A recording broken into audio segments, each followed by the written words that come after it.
बृहस्पति देव की जय, विष्णु भगवान की जय। प्राचीन काल में एक ब्राह्मण था, वह बहुत निर्धन था, उसको कोई संतान नहीं थी। उसकी स्त्री बड़ी मलिनता के साथ रहती थी, वह ना स्नान करती, किसी देवता का पूजन ना करती।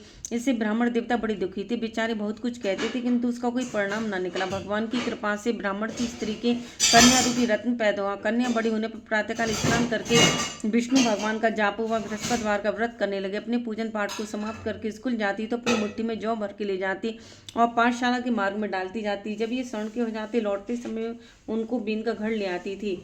एक दिन वह बालिका सूप में सोने के जौ को पटक कर साफ कर रही थी कि उसके पिता ने देख लिया और कहा, हे बेटी, सोने के जौ के लिए सोने का सूप होना चाहिए। दूसरे दिन बृहस्पतिवार था। इस कन्या ने व्रत रखा और बृहस्पति देव से प्रार्थना करके कहा, मैंने आपकी पूजा सच्चे मन से की हो तो मेरे लिए सोने का सूप दे दो।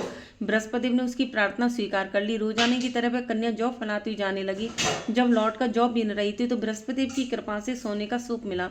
उसे वह गढ़ ले और उसमें जौ साफ करने लगी, परंतु उसकी माँ का भिड़ंगरा। एक दिन की बात है, वह कन्या सोने के सूप में जौ साफ कर रही थी। उस समय उस शहर का राजपुत्र वहां होकर निकला। इस कन्या के रूप और कार्य को देखकर मोहित हो गया तथा अपने घर आकर भोजन तथा जल त्याग को उदास होकर लेट गया। राजा को जब इस बात का पता लगा तो अपने प्रधानमंत्री के साथ उसके पास गए और बोले, हे बेटा, तुम्हें किस बात का कष्ट है? किसी ने अपमान किया है अथवा और कोई कारण हो सो कहूँ, मैं भी कार्य करूंगा जिससे तुम्हें प्रसन्नता हो। अपने पिता की राजकुमार ने बातें सुनी तो वह बोला, मुझे आपकी कृपा से किसी बात का दुख नहीं है, किसी ने मेरा अपमान नहीं किया है, परंतु मैं उस लड़की से विवाह करना चाहता हूँ जो सोने के सूप में जौ साफ कर रही थी।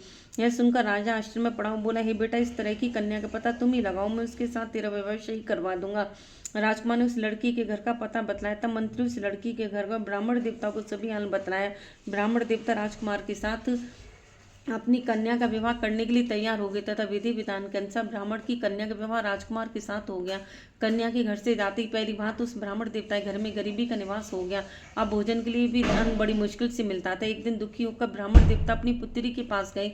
बेटी ने पिता की दुखी अवस्था को देखा और अपनी माँ का हाल पूछा। तब ब्राह्मण ने सभी हाल कहा। कन्या ने बहुत सा धन देकर अपने पिता को विदा कर दिया। इस तरह ब्राह्मण का कुछ समय सुखपूर्वक व्यतीत हुआ।